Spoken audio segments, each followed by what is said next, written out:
Hoy en No Culpes fuimos hasta allí, hasta el corazón de la Aconcagua, y nos encontramos con el niño momia. Leyendas, mito e historia. Esto en un ratito.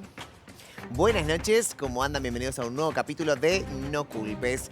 Y así es, estamos acá con la segunda parte. Muchos televidentes, Goga, queremos la segunda parte y bueno, trajimos la segunda parte. Están los protagonistas acá esta noche. Están aquellos que encontraron el niño momia, ¿sí? Hoy tenemos el staff completo.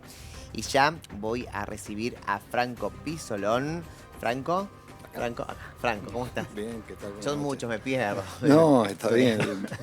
Bien. Bueno, Una nueva noche, una nueva aventura. Sí, señor, exactamente. Es la idea de transmitir lo que vivimos en esa oportunidad, que fue corto el martes pasado. Fue corto el programa y la gente se quedó con más Goga. ¿Cuándo la segunda parte? ¿Cuándo? Bueno, acá estamos en la segunda parte. Y sobre todo vamos a recorrer, ¿sí?, junto a ustedes y vamos a repasar, ¿no?, ese pasado. Bien. Y nos faltaba el cuarto integrante, que bueno, hoy lo tenemos presente. Ya lo voy a presentar. No me spoileé, ya lo voy a presentar. No Bien, me spoileé, por favor, Franco. Alberto Pisolón, hola Alberto. Hola, buenas tardes, buenas noches, perdón. Buenas noches. ¿Cómo están? Bien, gracias a Dios. Acá recordando viejos tiempos. Claro. Recordando historias vividas. El que Muy encontró al lindo. niño momia. Uno de ellos. El que dijo, ahí. Ahí está. Ahí está. En lo que vamos a hablar. También voy a presentar, sí, a Juan Carlos Pierobón. No, a Juan Carlos. Yo, Usted faltaba, usted me abandonó. bueno, con el tema este del COVID y que no COVID, ante la duda es preferible guardarse. Guardarse. Así que... Está mejor. Sí, no fue nada más que garraspera, dolor de garganta, Bien. pero bien. Bien. La Faltaba pasamos. su voz acá. El Bueno. cuarto integrante que estuvo allí. Va a hablar de todo en un ratito. Sí, Voy a presentar a Fernando Pierobón también, montañista. Hola, Fer. Hola, Goga. Su hermano. Sí. Ahora están los dos. Sí, Esto era como una expedición de hermanos, ¿no? sí, generalicemos. ¿Sí quieren queriendo, o- Hermanos. Ajá. Hermanos también, porque hicimos una Hermanos de hermandad vida. con ellos. Si bien éramos pareja de hermanos, pero... Hicieron una hermandad. Sí, de hecho, y que continúa con los años, 37 años, y nos seguimos viendo y tratando. Hay que decir que el programa pasado terminamos y se seguían hablando como si fuera la primera vez. No, increíble, esto fue. Y voy a presentar a Andrés Lovecchio, geógrafo. Andrés, ¿cómo estás? Hola, Goga, ¿qué tal? Buenas noches. Un gusto volver a estar acá y compartir este espacio con todas estas personas de referencia para el andinismo. Para el andinismo Y total. para la historia y la cultura provincial también. Sí, me parece, esto es muy rico, ¿no? De estar todos acá y sobre todo, bueno, tu papel hoy es fundamental porque vamos a hablar específicamente qué pasa con nuestras aguas, las aguas mendocinas, el río, qué pasa también con el Aconcagua, con el deshielo. Bueno, ahí tengo algunas ideas para que compartamos acerca de la función que tiene la Aconcagua como una fuente y una reserva de agua dulce para todos los mendocinos. Perfecto. Quiero ir a las imágenes, y tenemos a las imágenes de los andinistas, porque Fer me pasó muchas imágenes y ahí todo el equipo de producción la fue como desarrollando. Y allí estamos en 1985. Estamos en 1980. Y nos vamos y vamos a compartir con la gente que nos está mirando en este momento estos 4 amigos. Hay 5 ahí. sí, está bien. Falta Gabriel, que es el quinto, que no es de los hermanos. Ah, de los hermanos. Eran 5 y allí quiero que todos los televidentes junto a nosotros vayamos allí a recorrer. Sigamos con las fotos, chicos, sigamos en pleno a la foto porque quiero compartir con todos los televidentes el recorrido que hicieron estos andinistas, estos montañistas, que tiene que ver con la historia de Mendoza. Porque no eran solamente una pareja de hermanos, sino también aquellos que encontraron algo fundamental que tiene que ver con nuestra historia, que era el niño momia. A partir de allí se empezaron empezaron a realizarse investigaciones acerca de los incas y nuestra provincia. Y claro, había mucha evidencia. Y voy a ir a Juan Carlos. Juan Carlos, cuando ves estas fotos, ¿a qué te remonta? Mira, esto vale la pena también decir que esto se organiza con el 50º del Club Andinista, que se lograban hacer ascensiones al cerro a través de distintas vías. Nosotros en el grupo que integrábamos los 4 hermanos y Gabriel Cabrera, lo que nos pusimos el objetivo de subir por una vía que no era tan tradicional. Así que fue una linda experiencia, nosotros nos llevábamos muy bien ya porque habíamos hecho muchas salidas a la montaña. Lo que pasa es que a nosotros nos une también que somos hijos de paisanos italianos que un poco también crecieron entre medio de las piedras y bueno, nos transmitieron esto. Y el poder salir, siempre decíamos que para nosotros un sábado no era común si no estábamos en la montaña. Venga, bueno. Así que bueno, cuando ya empezás a ver esto después de 40 años, Casi. entonces vos decís, hacían 2 años desde que empezaba la democracia. Ahora con esto de que pasó una época tan especial, nosotros...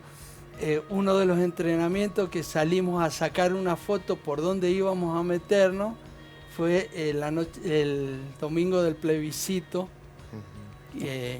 que fue la única vez que yo no voté, me acuerdo. Pero bueno, son añoranzas y ver esta foto te remonta mucho a recordar esas cosas y bueno, toda la mística que tiene.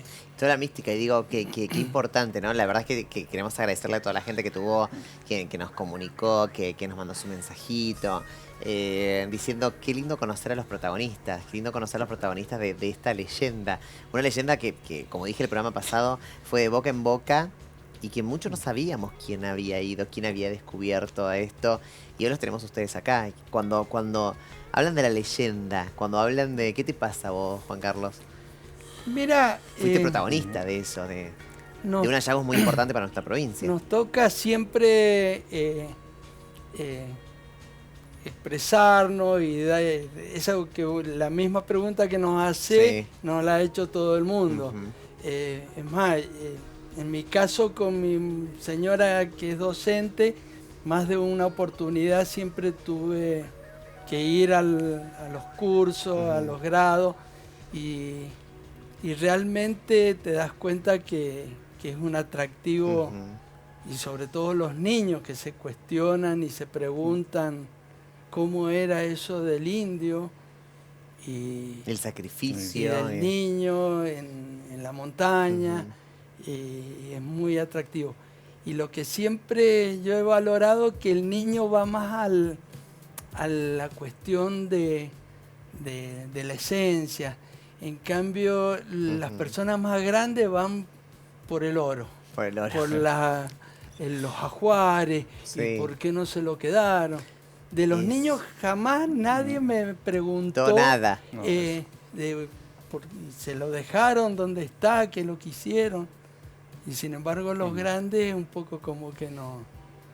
Tiene otros problemas en la cabeza. Claro. Así Ahí veíamos algunas imágenes también que me pasaste, Fer, de todo eso. Imágenes de... ¿Cómo las obtuviste vos? Recopilé muchas de las fotografías que teníamos. Sí. Viste que se perdieron la mayoría. Sí. De hecho, yo todos mis negativos, pues yo les hice copia de papel. Muchas de esas son copias de papel. Y otras copias de unas diapositivas que ellos me prestaron en su momento. Y se perdieron, lamentablemente. Vos ves que la calidad eran copias de fotos, pero en cierta manera hay una síntesis de todo lo que fue la expedición. Como bien dice mi hermano, en la primera foto se puede ver al presidente, el que era el presidente del club andinista, que era don Félix Fellinger, con un grupo de amigos que nos apoyaban. Ahí estamos brindando con él. Está el hermano mayor de ellos, y otros amigos que nos acompañaron. Y ese fue un aporte de una de las firmas de deporte que nos regalaron los conjuntos. También hubieron supermercados que hicieron lo mismo. Y con la colaboración de muchos, equiparon a las 3 expediciones del Club Andinista, que como comentamos en el programa anterior, fueron por las 3 vías. Una por la vía normal, otra en la pared sur, y esta que fuimos nosotros. En realidad, recordarlo esto nos viene bien porque es un poco como que estamos rememorizando todo esto. Y fundamentalmente lo que se ve acá es la búsqueda en la cual participaron el Alberto y mi hermano. En la segunda expedición. Ajá, en la segunda. La del rescate. Que ya fueron con los arqueólogos. Digamos, con la gente que sabía del tema, digamos. Ajá. Para no meter la pata. Claro. Lo que pasa es que se crea todo un... Con esto, cuando nosotros decidimos renunciar a la cumbre por el mal tiempo y todo, da la coincidencia cuando vamos bajando, venían bajando de los que habían ido por la ruta normal. Ajá. Sí. Y al único que teníamos como confianza de decirle lo que nos había pasado fue el doctor Fiorentini, que era el médico coordinador de la expedición por la normal. Y bueno, él nos dice, uy, se van a hacer famosos. Nosotros no teníamos ni idea. Yo había escuchado hablar de la momia del Cerro del Toro en San Juan, años A, que la habían ido a rescatar con Bernardo Raskin y bueno, parte de esta gente de los arqueólogos. Sí. Así que él fue el que más o menos nos organizó para que 15 días después estuviéramos ya organizando el tema de ir al rescate. Que también habíamos decidido en el grupo que no iba a trascender si no era que quedaba en Mendoza, estudiada por gente de Mendoza. Qué bueno eso. Y porque, bueno, fue un poco también que lo íbamos comentando noche a noche, porque nosotros quedamos a 6.000 metros esperando el buen tiempo 3 días y cada día se entraba peor las nevadas. Entonces optamos por decidir de volver. De volver. Fue una situación, Juan Carlos, que lo hablábamos, nosotros 4 siempre trabajamos en equipo 100%. Bien. Decidimos todo, desde el primer día que salí, que dijimos vamos por el filo sudoeste, que fue una charla ahí. Como conocíamos la ruta normal de bajada, dijimos, bueno, vamos por el filo sudeste, porque era el medio por ahí, muchas veces del andinista es la bajada, no saber por dónde es, pero como la conocíamos, entonces dijimos, bueno, tenemos la opción. Y desde eso hasta el último día, hasta decir, che, hablemos o no hablemos con respecto a dónde está la momia, con quién tenemos que hablar. ¿Qué vamos a hacer? Claro. ¿Qué vamos a hacer? Siempre fue equipo, siempre. Qué bueno eso. Y la decisión también, bueno, y está acá la momia, ¿no? Está acá, digamos, no se puede... Fue un acuerdo que hicieron, no se mueve de nuestra provincia. Está en Mendoza. Fue esa un poco la idea. La coincidencia también es que yo tuve una experiencia que siempre la cuento con mi profesor de historia de segundo año en el industrial, en el Pablo Nogué, que dando una clase dice, el día que ustedes lleguen a encontrar algo arqueológico, lo mejor es no tocar nada y dejar que la gente que entiende lo estudie, porque cualquier cosa van a alterar lo que se encontró. Se puede estudiar. Entonces eso me vino a la cabeza, yo lo transmití y totalmente de acuerdo decidimos que tenía que ser estudiada por gente que conociera el tema. Le pregunté a tus colegas, a tus amigos, a tu familia, ¿no? El programa pasado te lo pregunto a vos, Juan. ¿Vos crees en algún tipo, o te pasó después de haber encontrado la momia, algún tipo de maldición, algo que que vos dijiste esto fue por... Recordemos que, esto lo vuelvo a repetir una vez más, que mucho se le atribuyó a la momia o al descubrimiento, fue el terremoto del 86. Claro. El 85, perdón. Yo creo que la peor desgracia fueron los políticos que nos tocaron después en el tiempo.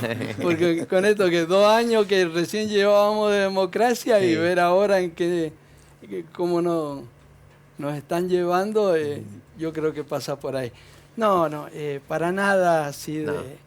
Lo que sí, bueno, de la momia, del tema del terremoto... se adjudicó mucho, ¿no? Se adjudicó un poco y, bueno, contando la historia, cada vez que contamos un poco y que se nos alarga, por ahí viene un sacudón, pero es normal que los sacudones vengan, es más, no se votará más en el tema, de que siempre tiembla, o sea que, porque cada vez que la cuente va a temblar. No creo en eso y es más, nosotros con todo el respeto que le dimos, y he tenido ocasiones de hablar con gente originaria, con Miguel Mayway en un caso, después con otras personas, y charlándolo ellos han entendido que lo nuestro fue un accidente de encontrarla. Casualidad de universo uno nunca no sabe. Bueno, allí está, ¿no? Estas son las fotografías del niño momia, lo que se encontró en el Aconcagua. Mitos, leyenda e historia. Y acá están los protagonistas, obviamente, del hallazgo. Vamos ahora sí a compartir el informe que nos quedó acerca del Aconcagua, porque estuvimos allí, estuvimos en el corazón del Aconcagua y esto sucedía. Estamos llegando al último tramo, Ju, y es importante hablar de cómo llegamos, ¿no?, a hacer cumbre. Me refiero desde el equipado hasta todo lo que nos vamos a encontrar.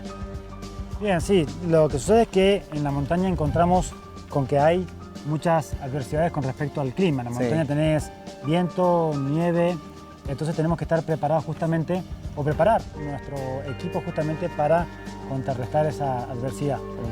Por eso es que, por ejemplo, hay un sistema de capa que consiste en una primera piel, que justamente lo que hace esa primera piel, de por sí ninguna prenda genera calor, sino que nuestro cuerpo genera calor al tener que estar en movimiento. Entonces esta primera piel lo que va a hacer es una fina capa de aire alrededor de nuestro cuerpo para preservar el calor. Una vez que ya generamos calor, hay que preservarlo y mantenernos secos.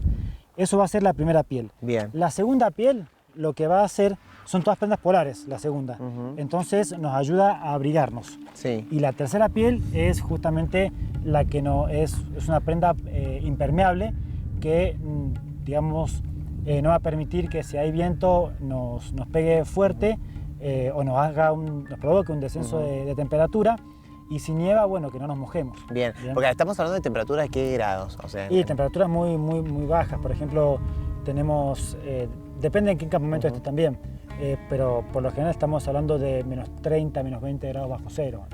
Como algo relativamente normal, ¿no? El tema del oxígeno, ¿no? Esta cosa del oxígeno, de llevar oxígeno de más por las dudas, ¿esto es así, es correcto? Y en el Aconcagua no. En el Aconcagua no se utiliza oxígeno. Lo que pasa es que se utiliza oxígeno cuando ya pasamos los 7.000 metros de altura, los 8.000 metros. La Aconcagua tiene 6.962 metros. Entonces, no llevamos oxígeno, pero sí lo que nosotros hacemos es subir despacio. De por sí, un programa normal o comercial, como se llama, demoramos 15 días en llegar a la Aconcagua. Y lo hacemos en etapas, justamente para aclimatar, ¿sí? Cuando el cuerpo se ve expuesto, ¿no es cierto?, a la altitud, lo que hacemos es una aclimatación. Por eso hay tantos campamentos. Vamos subiendo de a poco. Inclusive a veces subimos y bajamos un campamento. El secreto, como se dice, es dormir bajo, caminar alto. Entonces, lo que hacemos, lo que hace el cuerpo de por sí, es generar glóbulos rojos. Los glóbulos rojos son los que van a enviar, por ejemplo, oxígeno al cerebro. Eso nos va a evitar un edema cerebral. Y también encontramos el edema pulmonar, que también afecta a los pulmones. Estamos hablando todo con la altitud. Lo que nos ayuda muchísimo a aclimatar es justamente la hidratación. Estamos hablando de que vamos, para poder cada 1000 metros que vamos subiendo, Sí. vamos a tomar 1 litro de agua. Bien, y esto de la hidratación, hay muchas personas que agarran, ¿no?, la nieve, ¿no?, y la derriten y eso lo transforman obviamente en líquido y lo toman en agua. ¿Eso es recomendable o es recomendable llevar el agua? Y, por ejemplo... La botella me refiero. Sí, de por sí, bueno, cuando vamos a ir de un campamento a otro no te queda otra que llevar agua. Bien. ¿Sí?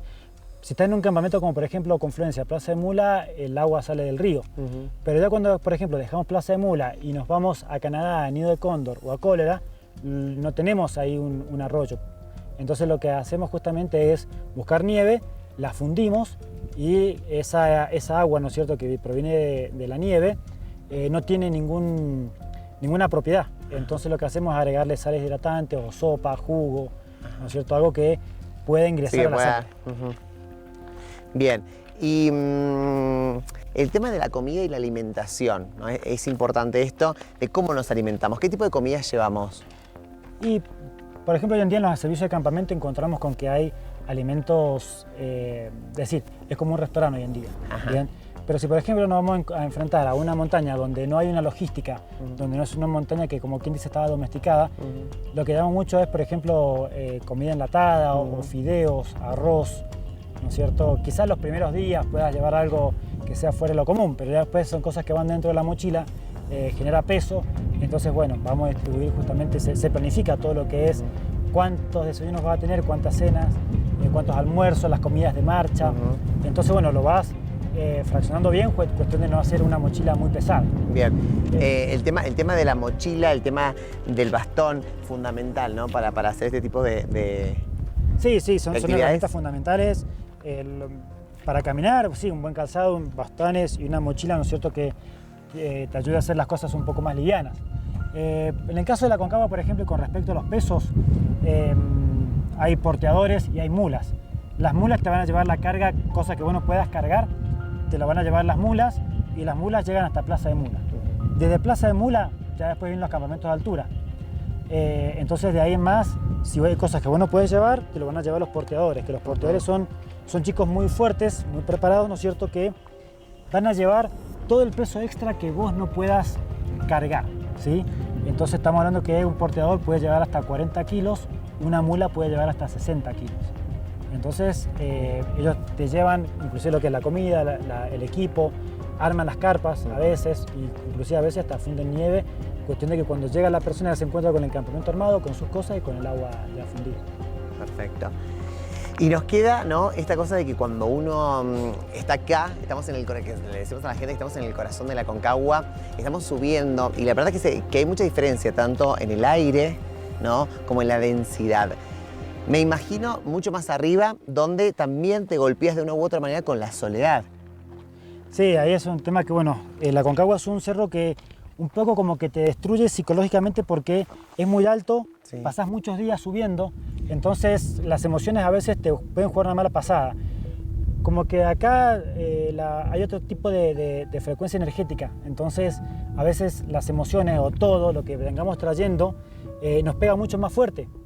Entonces, ¿qué pasa? Es como que volvemos a nuestro estado un poco más primitivo en un ambiente tan agreste.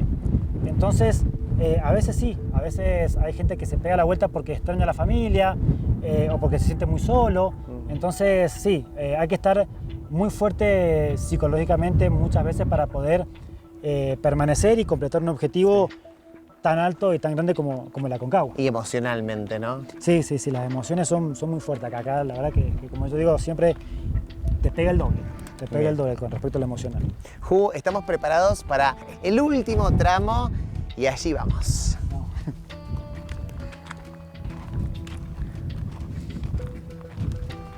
Qué concentración.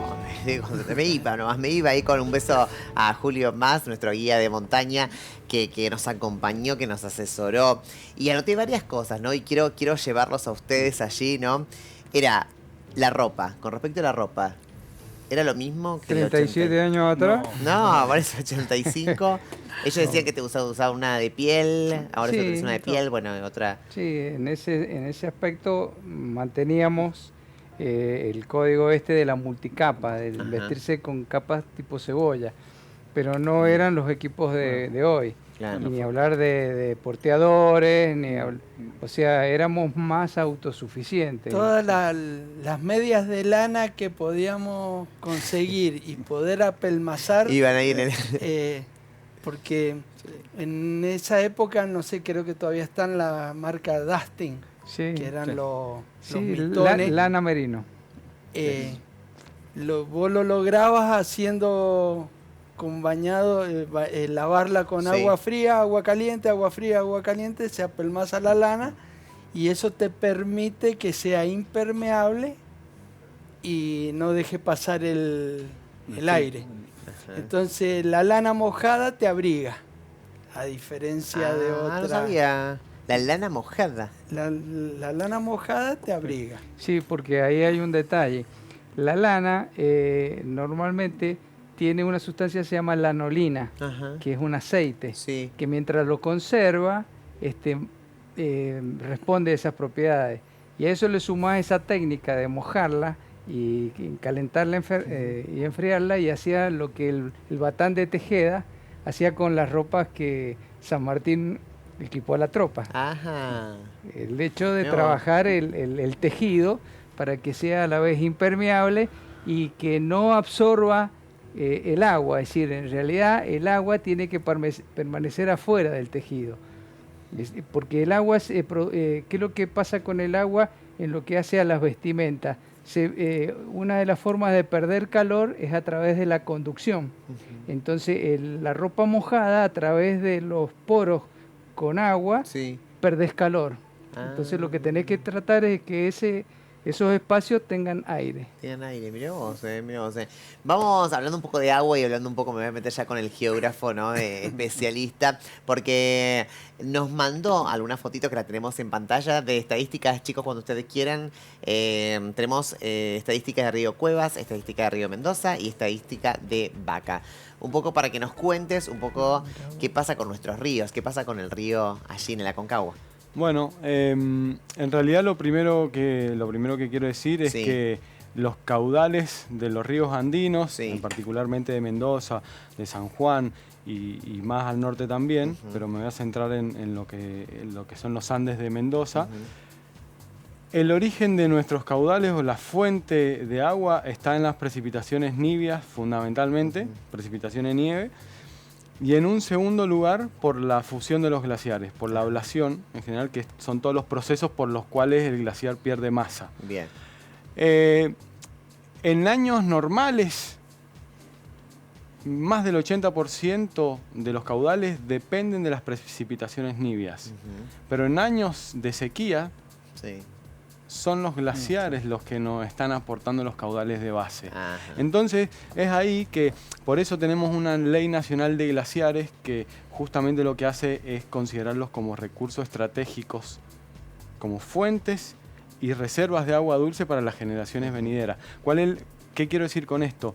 Que incluso en años que han sido secos, como ahora les voy a comentar un poco de este gráfico, incluso en años que han sido secos desde el punto de vista de las nevadas, nuestros ríos siguen teniendo agua. Y la pregunta es ¿por qué? ¿Por qué? Por los glaciares. Bien. En años secos, los glaciares pueden aportar hasta el 65% de los caudales. Esto es un resultado de un estudio reciente de Sebastián Crespo y colaboradores, que justamente llegan a estos resultados de decir en años secos son los glaciares quienes nos están aportando el agua. Algo que siempre se dijo, pero nunca se sabía en cuánto, en qué proporción. Ahora ese dato lo tenemos. Bien. Lo que muestran todos los gráficos que he traído son registros tomados en diferentes partes del río Mendoza.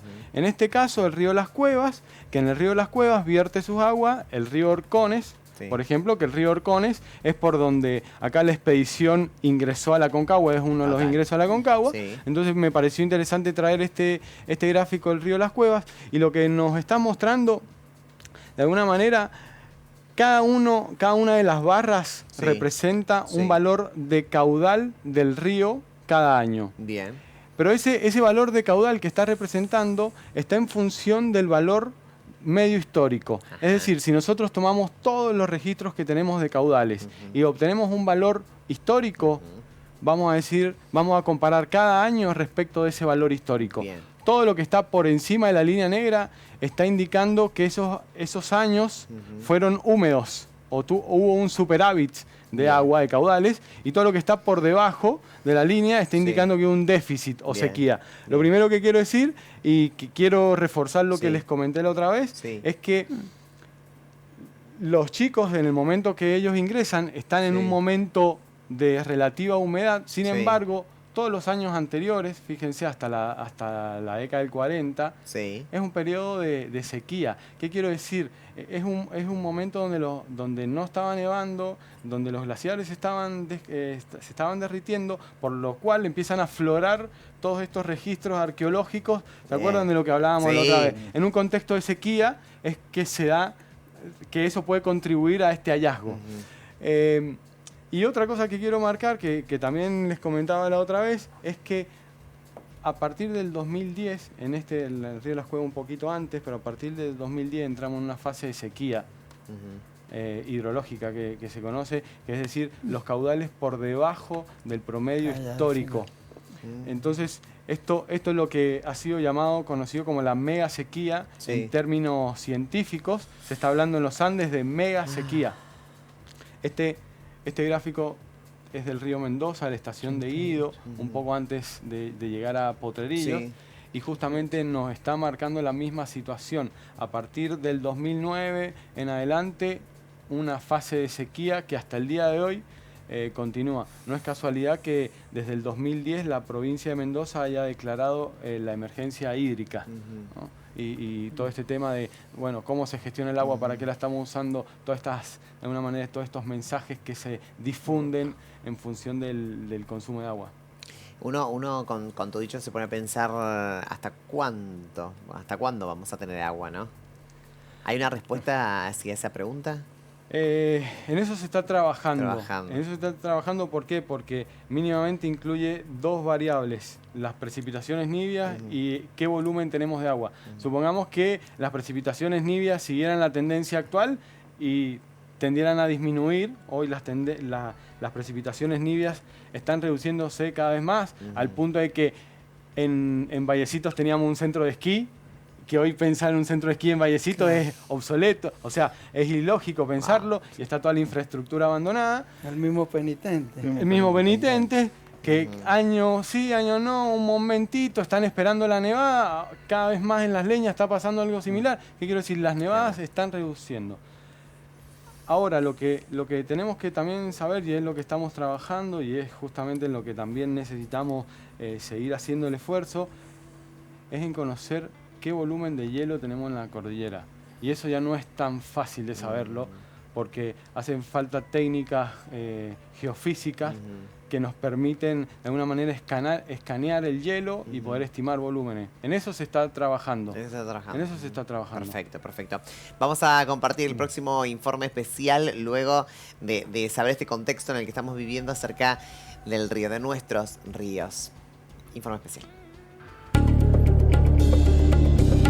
Estamos en uno de los ríos más importantes que tiene nuestra provincia y estamos hablando del río Orcones. Sí, este es el río Orcones. El río Orcones es uno de los tantos afluentes que tiene el río Mendoza. El río Mendoza tiene 4 importantes afluentes que van a ser el río Vacas, el río Orcones, el río Tupungato y el río Cuevas. Este es el río Orcones. El agua que nosotros recibimos los mendocinos proviene de los glaciares. La Concagua tiene un montón de glaciares y tiene 2 importantes que van a ser el glaciar Orcones y el glaciar de los polacos. Este proviene, ¿no es cierto?, este río proviene del río del glaciar de los Orcones. ¿Sí? Después, bueno, continúa, ¿no es cierto?, bajando por el valle y ya conecta con los otros afluentes. Cuando hablamos de este río, ¿no?, una de las temperaturas más bajas que tiene. Sí, una temperatura muy baja porque recordemos que viene de hielo de la montaña, ¿no es cierto? Durante el invierno se van a engrosar, a ensanchar estos glaciares, y durante el invierno el sol se va a encargar de derretirlos y comienza a aumentar su volumen y van bajando con mucha más fuerza. ¿Estos también son como indicadores de la cantidad de agua que tiene nuestra provincia? Sí, de hecho, de por sí la provincia de Mendoza atraviesa por crisis hídrica. En este momento estamos atravesando la peor crisis hídrica de los últimos 100 años. Es porque no hemos tenido buenos inviernos, que es decir, que los glaciares reciban buena cantidad de de nieve, ¿no es cierto?, justamente para aumentar su volumen. Entonces, debido a la escasez de nieve durante el invierno, es como que estamos atravesando por una importante crisis hídrica. ¿Y cómo estamos? Bueno, me dijiste hoy, ¿no? O sea, que lo que estamos viendo es un poco flujo de agua. Sí, de hecho, en temporada atravesamos algunos ríos, sobre todo por la quebrada de Vacas. Ahí sí no hay puente, no hay nada, entonces tenemos como que sacarnos las zapatillas para cruzar el río Vacas, ¿no es cierto? Entonces, en verano, que es cuando es temporada de ascenso, aumenta mucho el volumen y bueno, se hace un poquito peligroso. Justamente por eso que fue también la construcción de este puente. Lo que hablaba Andrés, ¿no? Acerca de esto. Bueno, Julio lo reforzó con el informe especial y la verdad es que sorprende el poco caudal de río que vemos, ¿no? Allí me imagino que en el 85 había mucho más. Había más agua en el... ¿Se acuerdan? Y no había puente. Y no había puente, No claro. había puente. Hicimos un puente en Confluencia. Ajá. Hicimos toda una logística cuando formamos el Club Alpino Italiano. Sí. Teníamos uno de los viejos veteranos alpinistas Sí.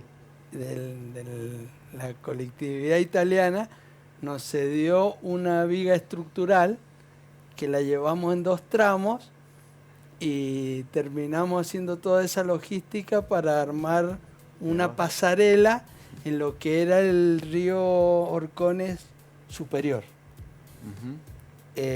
Wow. La cuestión que duró menos que un verano, porque la crecida movió una piedra que nosotros nos imaginábamos que era para para toda la vida, y sin embargo manda.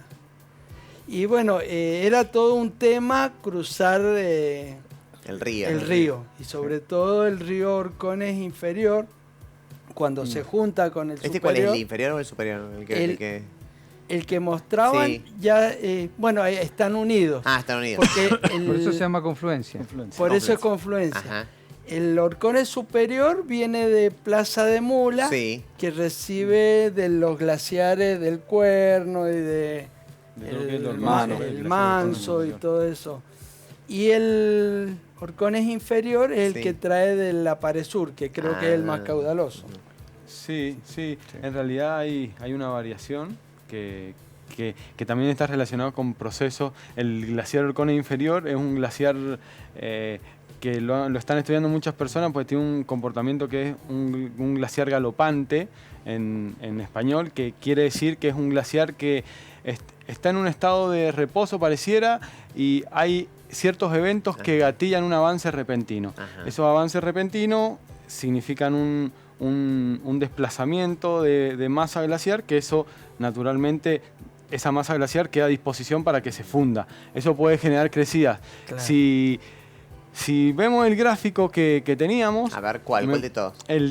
Podemos ver el de Río de las Cuevas. Sí, dale. Porque está en este contexto. Orcones aporta sus aguas a Río de las Cuevas. Es decir, en esta señal está el aporte del Orcones. Y en la época que han subido los chicos, que hablan de crecidas y grandes caudales, ellos están en un momento, podemos ver, de anomalías positivas. Eso que está diciendo que los caudales estaban por encima del promedio histórico. Es interesante hacer este correlato entre lo vivido, la historia, la percepción y los datos. Me parece total. Algo muy, muy interesante. Y de hecho, cuando bajamos con la nieve en la cintura, enero.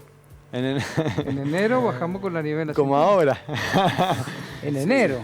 Y los ríos eran un desafío cruzar. Realmente la expedición terminábamos cuando cruzábamos el río de vuelta, porque era una psicosis cruzar el río. Era un tema. Y había que esperar determinadas horas, por lo general, o lo cruzabas bien temprano o te quedabas hasta el otro día. Para poder pasar. O sea, tenías que calcular de llegar casi de noche a Confluencia, dormir ahí, a la mañana que ya se bajaba De hecho, para cuando fuimos, tanto cuando hallamos la momia como cuando la fueron a buscar ellos, que fueron ellos dos,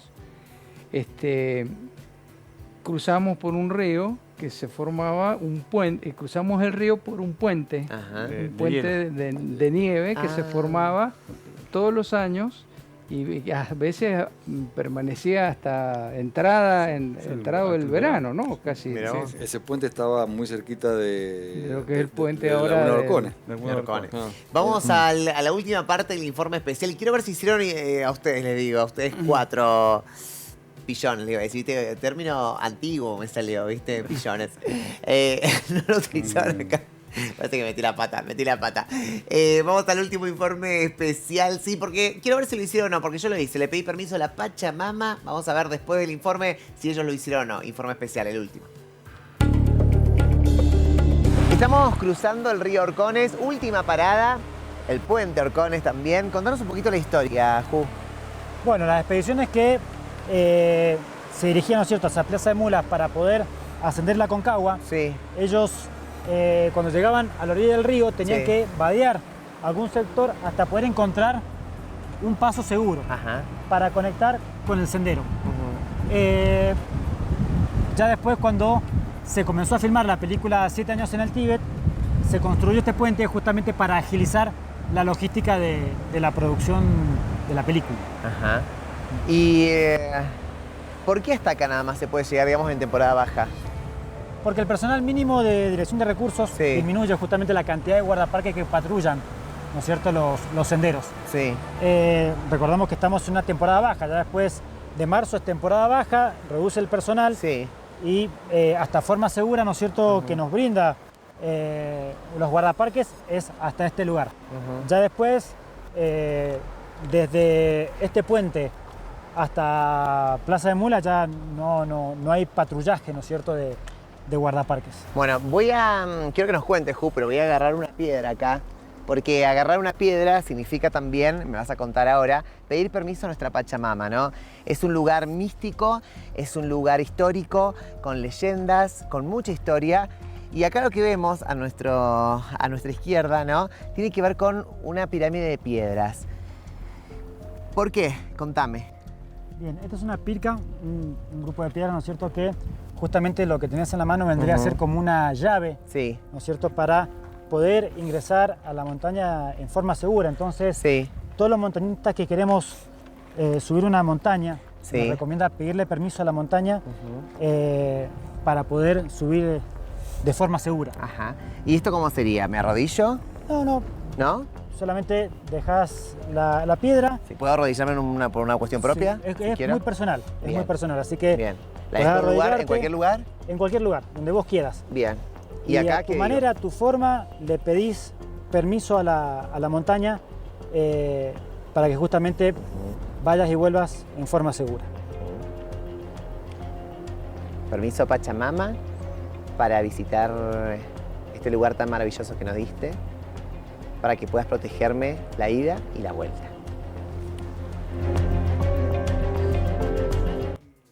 ¿Cómo? Dígamelo. ¿Qué me iba a decir? Dígamelo.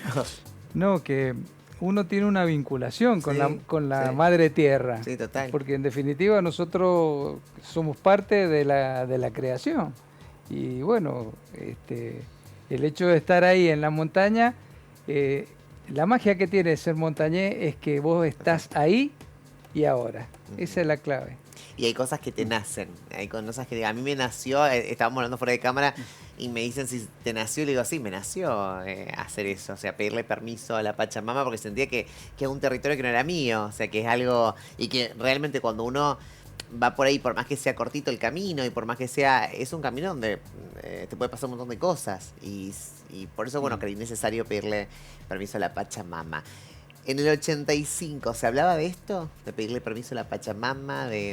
No, ¿Ustedes hicieron algún ritual, algo antes de...? No, ritual no. Yo creo que lo que uno siente en su momento, a lo mejor cuando va caminando no tanto, porque va a hacer, porque es un sacrificio, digamos, con gusto. Pero hay momentos que estás en el campamento, que estás relajado, que estás en la carpa, o momentos que estás bueno, que puedes estar fuera de la carpa, te encontrás con la naturaleza, digamos. O sea, no es que le estés pidiendo un permiso, pero como que lo estás sintiendo realmente. Como que te da, por decir tu nombre, una paz interior. No sé si es el nombre exacto, pero yo creo algo que te sentís muy cómodo en ese lugar, digamos. Es el nombre exacto, para mí es el nombre exacto. Hay una Y paz lo que interior. teníamos en ese momento en la montaña, por la montaña, era el respeto. a la montaña, porque sabemos que estamos, a ver, y el muere cuidarla, gente, el cuidarla, el no cuidarla. alterar el sistema. Es más, con la misma escalada, tratar de recuperar las piezas que te vas valiendo para lograr dificultades. Siempre se nos enseñó de que tenés que dejarla como la encontrás. No, Es verdad, no cuidarla. alterarla. Y déjame que te agregue Sí, algo, sí, sí. algo Juan Carlos tuyo, te lo voy a decir. ¡Apa! El amigo que te haces en la montaña no lo perdés en el llano. El amigo que te haces en el llano es probable que lo pierdas en la montaña. Nosotros 4 vivimos muchos años como en la cordillera. Nuestras vacaciones eran de la cordillera. Empezábamos Los en fines de julio, semana eran la de montaña. julio a enero era todos los fines Todo. de semana en la montaña. Y realmente, cuando hablaste de hermanos en un principio, Sí, la hermandad. hemos sido hermanos, aparte hemos dependido, de entre los 4, de una cuerda.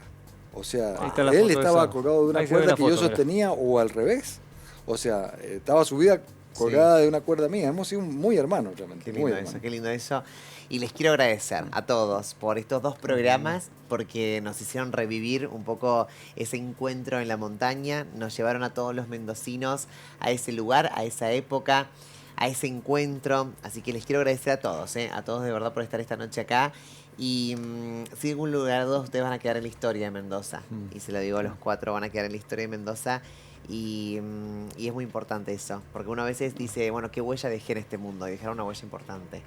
Así que agradecerles. Yo quiero agradecértelo a vos y agradecerlo a todo el personal de arqueología de Mendoza, que fueron realmente muy profesionales, empezando por el doctor Schobinger, que siempre tuvo esa gentileza de que cada publicidad que hacía en su momento, los primeros que nos lo traía era nosotros, nos tenía interiorizado, era un agradecido del gesto que habíamos tenido nosotros, y a la vez nosotros también tuvimos el gesto de él hasta el último tiempo. Qué lindo, Juan Carlos. Y me queda la de poder encontrarnos algún día con el Víctor Durán, Ah, El Víctor. que, nos escribieron, ¿por qué no fue Víctor Durán? Dice, difícil de que contactar, me Víctor. gustaría Difícil, tener la está complicado, experiencia tampoco. después de tanto tiempo de Bueno, haberles podríamos. dejado hacer el gol a él cuando encontramos en el fardo funerario aparecieron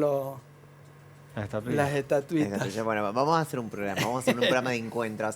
Andrés, muchísimas gracias también por estar acá. Tenemos un programa aparte que hacer acerca de qué pasa con las aguas acá en nuestra provincia. Gracias por la invitación, un gusto estar acá y compartir este espacio con todos ustedes. Gracias a vos que estás en casa, gracias por acompañarnos. Nos vemos mañana. Chau, que descanses.